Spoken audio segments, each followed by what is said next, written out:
트위터 없이 일론 머스크가 오늘까지 올 수 있었느냐? 이것에 대해서는 아니라고 말하기가 어려울 것 같아요. 머스크의 그 트위터에 대한 집착, 이런 게 진짜 자신이 트위터를 어떻게 바꿔보고 싶은, 이 안에서 뭔가 변화를 도모할 수 있을 거다, 이런 식의 생각도 나오고 있습니다.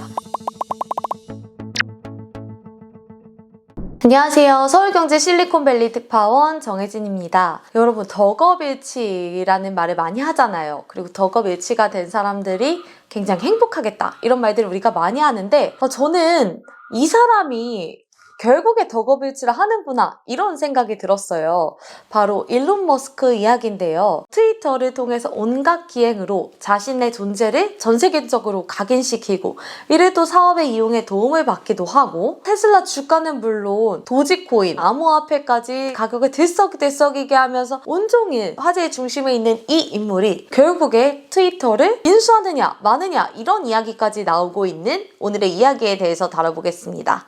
사실 트위터 없이 일론 머스크가 오늘까지 올 수 있었느냐, 이것에 대해서는 많은 사람들이 쉽사리 NO, 아니라고 말하기가 어려울 것 같아요. 테슬라, 스페이스X, 보링컴퍼니 등의 CEO지만 동시에 8천만 명이 넘는 트위터 팔로워를 보유한 파워 트위터리안, 부캐가 정말 본캐의 존재감을 왔다 갔다 할 정도로 굉장히 우리에게는 각인이 된 인물이죠. 트위터에서 지난 2월 기준으로 활성 이용자 수가 2억 1,700만 명으로 집계가 됐는데, 주기적으로 트위터를 들어가는 사람 3명 중에 1명은 머스크를 팔로우하고 있다, 이런 이야기가 되기도 하거든요. 그만큼 머스크가 트위터에 미치는 영향력은 어마어마하다. 그리고 트위터를 항상 살아있게 하느냐, 이런 역할까지 맡을 수 있는 거죠. 머스크는 2009년 6월부터 트위터를 시작했습니다. 테슬라의 창업자인 마틴 에버하드와의 갈등을 끝내고 이제 본격적으로 테슬라 CEO로서 테슬라를 이끌기 시작했을 텐데요. 이때부터 그러니까 머스크의 크고 작은 순간들에 항상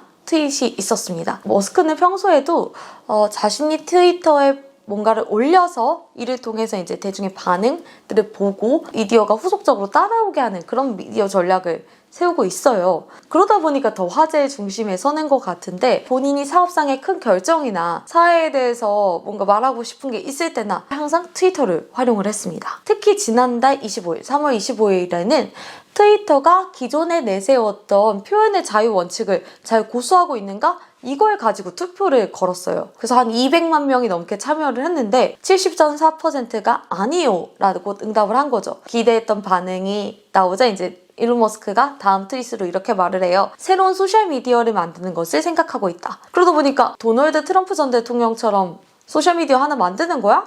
유명한 개인이 만들었다고 성공한 사람이 별로 없는데, 이런 식의 반응이 나왔어요. 그런데 이것 자체가 논쟁할 필요가 없었던 게, 이때 이미 머스크는 트위터의 최대 주주로 올라선 상태였어요. 공식 발표만 안 했을 뿐. 3월 14일 7,348만 주를 매입하면서 트위터의 지분 9.2%를 보유하게 됩니다. 지난 4월 1일 종가 기준으로 약 29억 달러, 그러니까 3조 5천억 원에 달하는 규모를 매입한 거예요. 이는 트위터의 창업자인 잭 도시 스퀘어 CEO의 지분 2.3%의 4배에 달하고요. 2위인 기관 투자자 뱅가드 그룹보다도 높은 지분을 보유하고 있습니다. 많은 추측이 나왔어요. 머스크가 트위터를 인수할 수도 있다. 점차 보유 지분을 더 늘릴 것이다. 이에 트위터가 재빠르게 머스크를 트위터 안으로 계속 포용하려고 하고 있습니다. 그래서 머스크를 이사진에 선임을 했고요. 아그라의 트위터 CEO가 뭐라고 했냐면, 머스크가 트위터의 이사회를 장기적으로 강화해 줄 것이고, 그가 우리에게 정말 높은 가치를 가져다 줄 거다. 사실 아그라왈 CEO의 감정이 크게 좋기가 어렵거든요. 왜냐하면 11월에 CEO에 선임됐을 때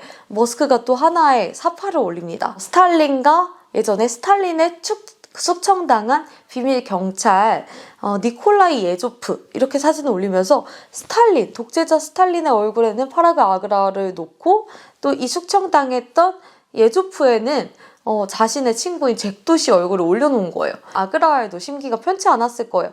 근데 지금 이럴 새가 없죠. 일단은 머스크가 트위터를 적대적 임수 합병에 나서지 않도록 최대한 이제 다독이는 모습을 보이는데요. 트위터를 산 머스크의 속내와도 관련이 있을 것 같아요. 머스크는 주식 등 대량 보유 상황 신고 서식에 메인 목적을 13G라고 이제 표시를 했어요. 그러니까 자신은 회사의 경영권을 간섭하거나 통제할 의도가 없는 수동적인 투자자다. 이렇게 표시를 한 건데, 그러니까 서류상으로 내세우는 의도일 뿐 머스크의 그 트위터에 대한 집착, 이런 게 진짜 자신이 트위터를 어떻게 바꿔보고 싶은, 이 안에서 뭔가 변화를 도모할 수 있을 거다, 이런 식의 생각도 나오고 있습니다. 이제 최대 주주가 됐다는 게 공식적으로 알려지고 나서 머스크가 한 일이 트윗에다 투표를 또 하나 올린 거예요.